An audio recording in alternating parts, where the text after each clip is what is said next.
materi mas.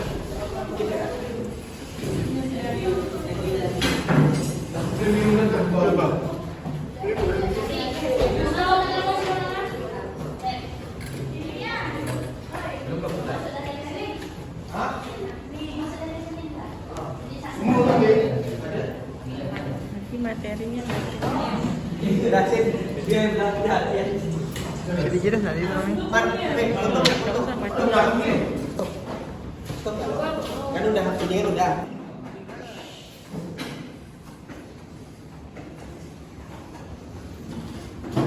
Gede banget apa? Nah itu selalu. Tapi dulu. Mana nih bro?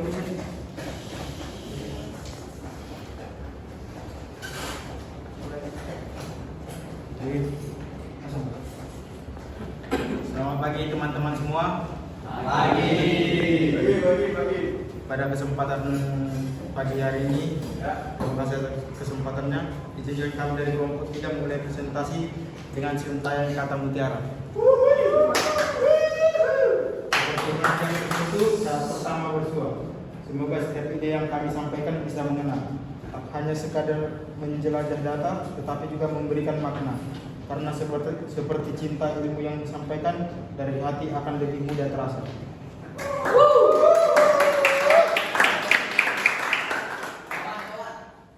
Nama kelompok kami, saya moderator yang bernama Trisno Suwandi Simandulang. Dan saya Jose. saya Nur Matahari. Saya Santi Tisha. Saya Satrio Ramadan. Kami akan memaparkan materi kami, harmoni kewajiban dan hak negara dan warga negara. 1. Konsep dan urgensi. 2. Menanyakan alasan mengapa. Ulang.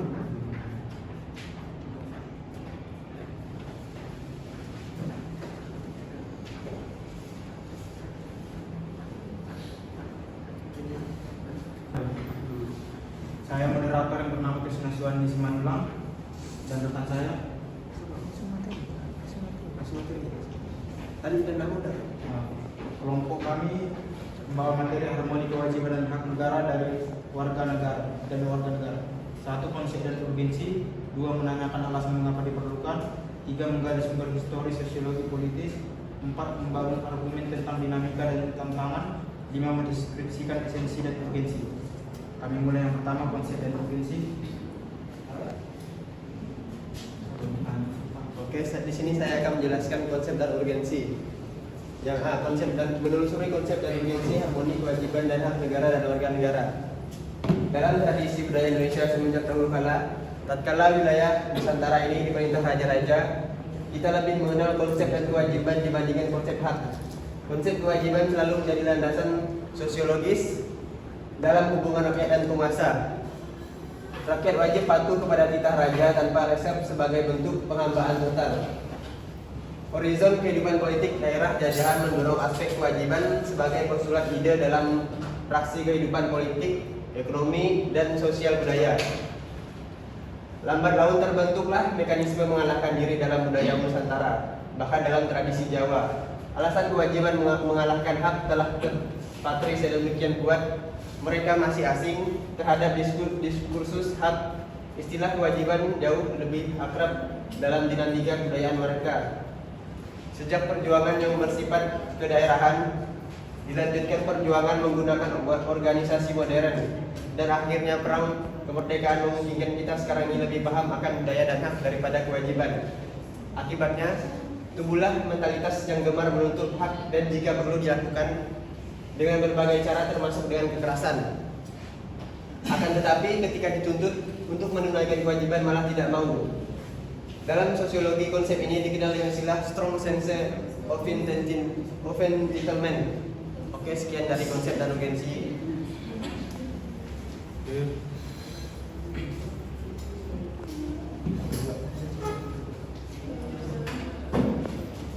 B. Menanyakan alasan mengapa diperlukan harmoni kewajiban hak negara dan warga negara. Saya akan menjelaskan tentang menanya alasan mengapa diperlukan diperlukan harmoni kewajiban hak negara dan warga negara. Indonesia, tradisi budaya Indonesia semenjak zaman kerajaan-kerajaan di Nusantara lebih mengenal konsep kewajiban dibandingkan konsep hak. Mekanisnya adalah kepatuhan tanpa reserve rakyat terhadap penguasa dalam hal ini aja, atau sultan sebagai bentuk penghambatan secara total. Keadaan yang sama berlangsung tak kala masa penjajahan di Nusantara, di mana horizon kehidupan politik daerah jajah mendorong aspek kewajiban sebagai konsultan ide dalam transisi kehidupan politik, ekonomi, dan sosial budaya.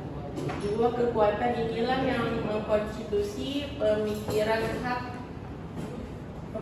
rakyat di Nusantara untuk mengedepankan kewajiban dalam batas-batas tertentu, melupakan pemerolehan hak. Walaupun pada kenyataan bersifat temporal, karena sebagaimana terekam dalam makhafalan, rakyat yang teridentitas akhirnya memberontak menurut hak mereka. Dan berikutnya,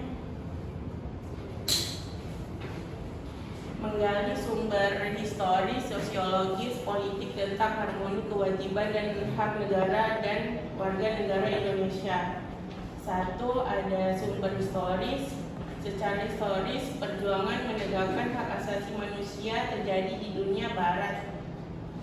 Eropa adalah John Locke secara filsuf Inggris pada abad ke-17 yang pertama kali merumuskan adanya hak alamiah natural rights yang melekat pada setiap diri manusia, yaitu atas hidup, hak kebebasan, dan hak milik. Dan kontemporer dunia PBB pada tanggal 10 Desember 1945 merancangkan Universal Declaration of Human Rights, Deklarasi Universal Hak Asasi Manusia. 2 sumber sosiologis dan 3 sumber politik.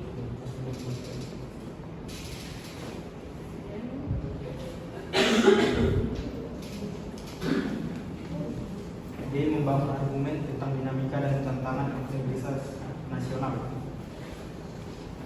Akan dibacakan oleh rekan saya. Baik, di sini saya akan menjelaskan tentang D. Membangun argumen tentang dinamika dan tantangan integritas nasional. 1. Dinamika integritas nasional di Indonesia. Sejak kita bernegara tahun 1945, upaya membangun integrasi secara terus-menerus dilakukan terdapat banyak perkembangan dan dinamika dari integrasi yang terjadi di Indonesia. Dinamika integrasi sejalan dengan tantangan zaman waktu itu. Dinamika integrasi dibagi menjadi 5 jenis. Integrasi sebagai berikut: A. Integrasi bangsa, B. Integrasi wilayah, C. Integrasi nilai, D. Integrasi elit massa, E. Integrasi tingkah laku atau perilaku integratif. Mewujudkan perilaku integratif dilakukan dengan membentuk lembaga politik dan pemerintah termasuk birokrasi. 2. Tantangan membangun integrasi. Tantangan yang dihadapi datang dari dimensi horizontal dan vertikal. Dalam dimensi horizontal, tantangan yang akan berkenaan dengan pembelaan horizontal yang berakar pada perbedaan suku, agama, ras, dan geografi. Sedangkan dalam dimensi vertikal, tantangan yang ada adalah berupa celah perbedaan antara elit dan massa, di mana latar belakang pendidikan kekotaan menyebabkan kaum elit berbeda dari massa yang cenderung berpandang tradisional. Masih besarnya ketertimbangan dan ketidakmerataan pembangunan dan hasil-hasil pembangunan dapat menimbulkan berbagai rasa tidak puas dan keputusasaan di dalam sara atau suku, agama, ras, dan antar golongan. Gerakan separatisme dan kedaerahan, demonstrasi, dan unjuk rasa. Hal ini bisa berpeluang mengancam integrasi horizontal di Indonesia.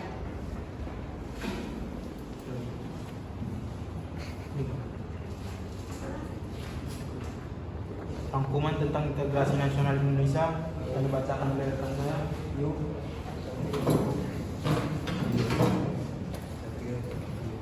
Oke, di sini saya akan merangkum tentang integrasi nasional Indonesia.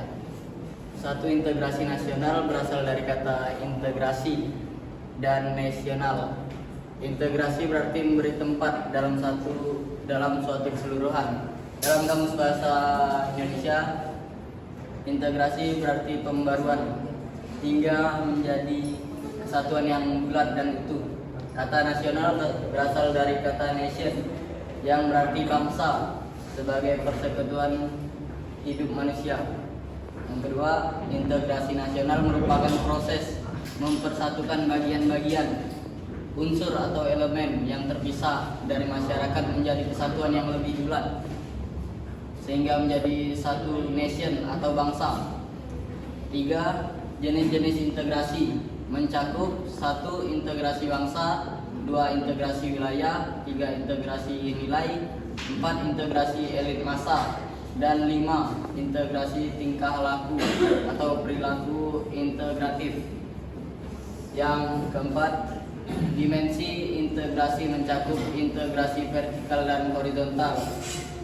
Sedang aspek integrasi meliputi aspek politik, ekonomi, dan sosial budaya. 5.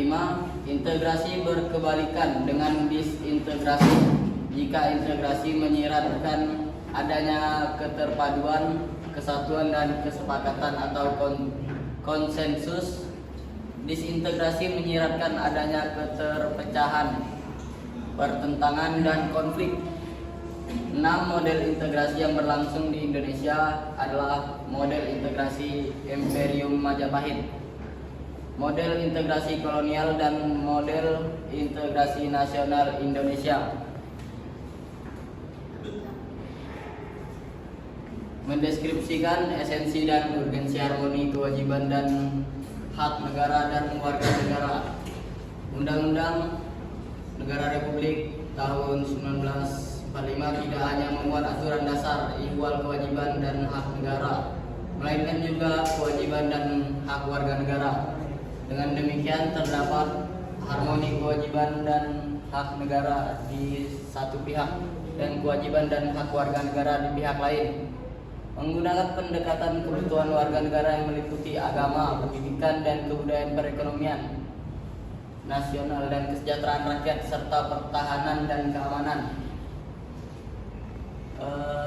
Ketentuan mengenai agama diatur dalam Undang-Undang Negara Republik Indonesia tahun 1945 pasal 29 sila pertama yang berbunyi ketuhanan yang Maha Esa menjadi pandangan dasar dan bersifat primer yang secara substansial menjiwai keseluruhan wawasan negara bangsa Indonesia. Itulah sebabnya pasal 29 ayat 1 Undang-Undang Negara Republik Indonesia tahun 1945 menegaskan bahwa negara berdasar atas ketuhanan yang Maha Esa, adanya jaminan kemerdekaan memeluk agama dan beribadah selain diatur dalam pasal 29 ayat 2, juga dalam pasal 28E ayat 1 Undang-Undang Negara Republik Indonesia tahun 1945. 2. Perekonomian nasional dan kesejahteraan rakyat sesuai semangat pasal 33 ayat 1 Undang-Undang Negara Republik Indonesia tahun 1945. Asas perekonomian nasional adalah kekeluargaan. Kekeluargaan merupakan asas yang dianut oleh masyarakat Indonesia dalam berbagai aspek kehidupan, yang salah satunya kegiatan perekonomian. 3. Pertahanan dan keamanan berdasarkan aturan dasar ihwal pertahanan dan keamanan negara pasal 30 ayat 2 Undang-Undang Negara Republik Indonesia tahun 1945 bahwa usaha pertahanan dan keamanan negara dilaksanakan melalui sistem pertahanan dan keamanan rakyat semesta atau yang disingkat SISHANKAMRATA oleh TNI, Polri sebagai komponen utama dan rakyat sebagai kekuatan pendukung.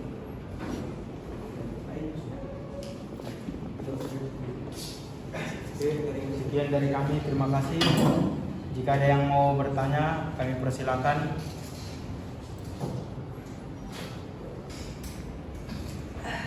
Silakan. Silakan teman-teman. Tidak ada? Saya hitung 1 sampai 10. Kalau tidak ada, kelas ini akan meledak.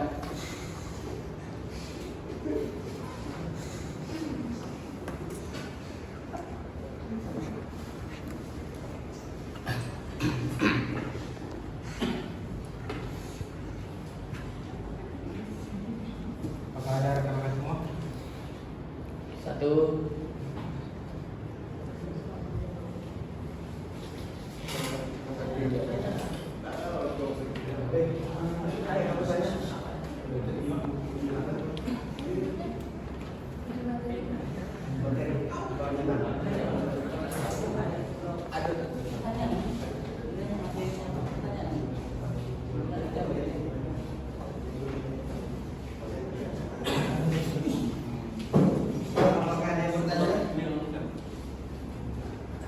Ya, dipersilakan.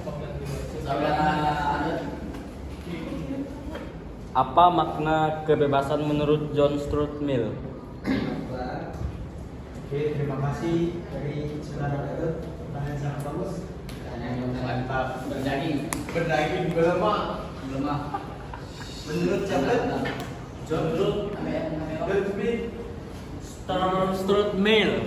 Joe Armstrong. Siapa? Dia juga. Ya, menurut John Stuart Mill. Yang memang. Oke. Ada yang lainnya akan kami tahu. Apakah ada lagi yang bertanya? Ada lagi yang bertanya? Ada yang Apa? Apa disambung? Silakan berdiri bagi yang mau bertanya.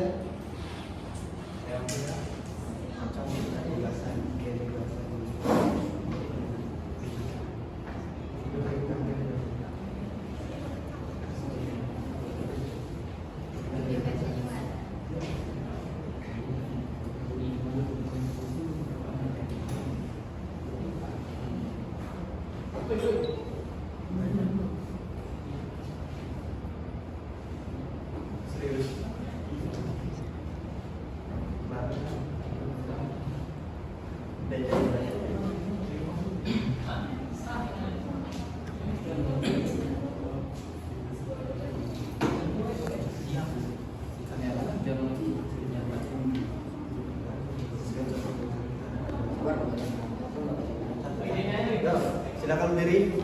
Silakan. Saudara Mr. Jaya.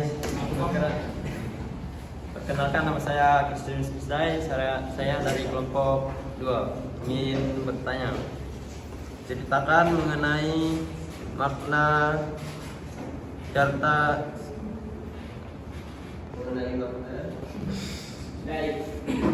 Revolusi Amerika. Revolusi Amerika. Ya. Oke, terima kasih dari Mr. Jaya Simatupang. Makanan kampung. Ada yang lain? Oke, apakah ada yang mau bertanya lagi? Any question? Aja. Tolong yang kameramen gak usah terlalu dekat.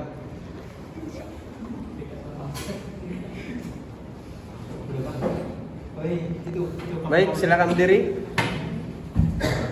Perkenalkan, nama saya Zikri Pandi. Di sini saya dari kelompok 4.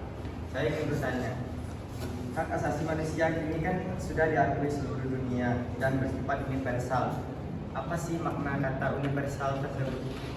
Oke, terima kasih dari saudara Apandi Simatupang. Makanan kampung. Pertanyaan sangat bergema. Makna apa dulu? Makna universal. Universal tersebut ya. Any question?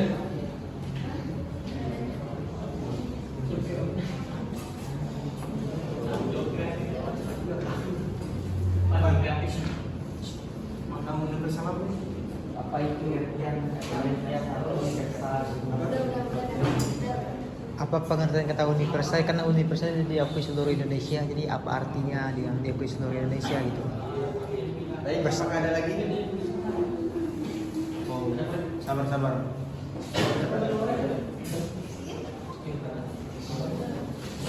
Mohon rekan-rekan semua agar tenang dulu.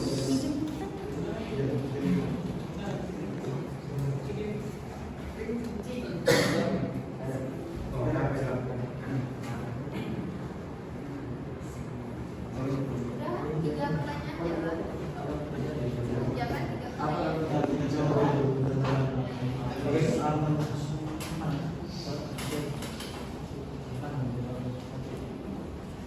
Oke, kami ingin menjawab pertanyaan dari saudara Adus Simatupang. Apa makna kebebasan menurut John Locke? Oke, baca. Makna kebebasan menurut John Locke adalah hak atas hidup, hak kebebasan dan hak milik yang melekat pada setiap diri manusia atau yang disebut natural right. Oke, terima kasih saudara Adus.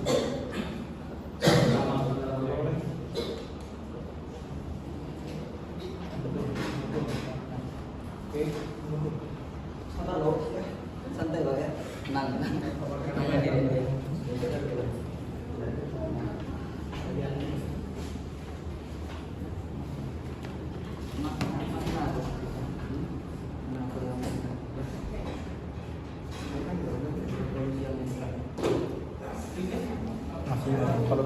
kalau untuk bisa.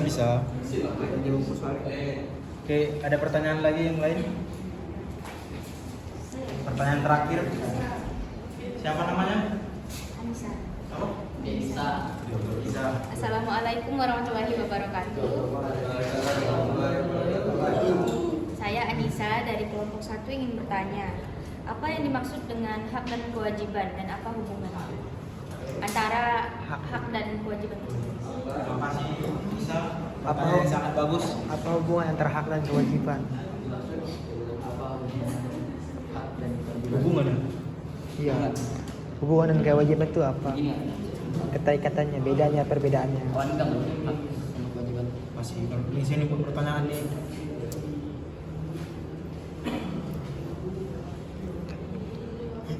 Oke, pertanyaannya kami tutup. Kami akan menjawab.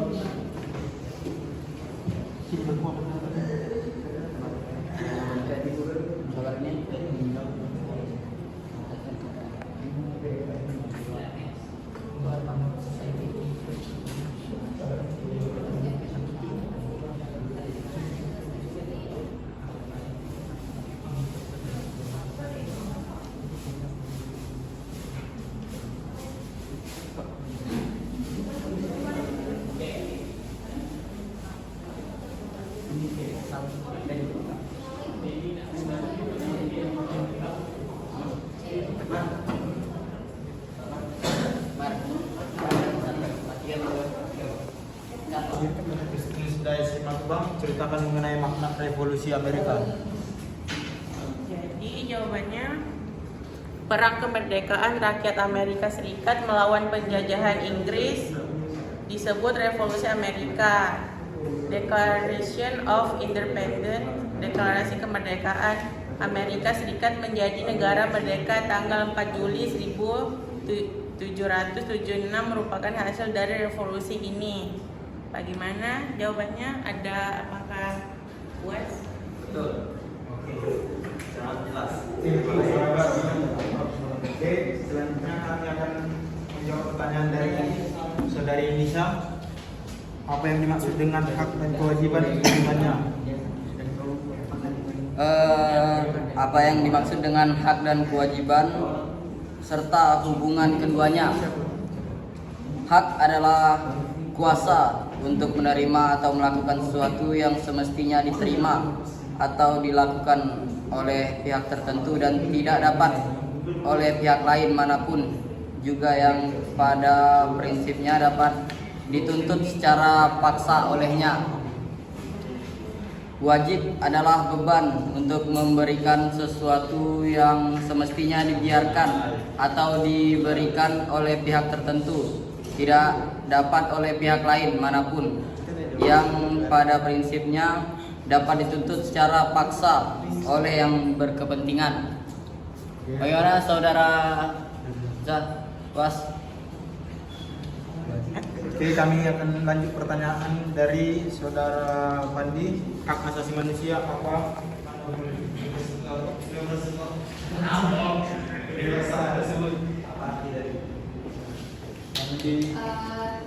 Jadi arti universal itu berarti bersifat terbuka dan berlaku untuk semua orang. Baik, sekian jawabannya.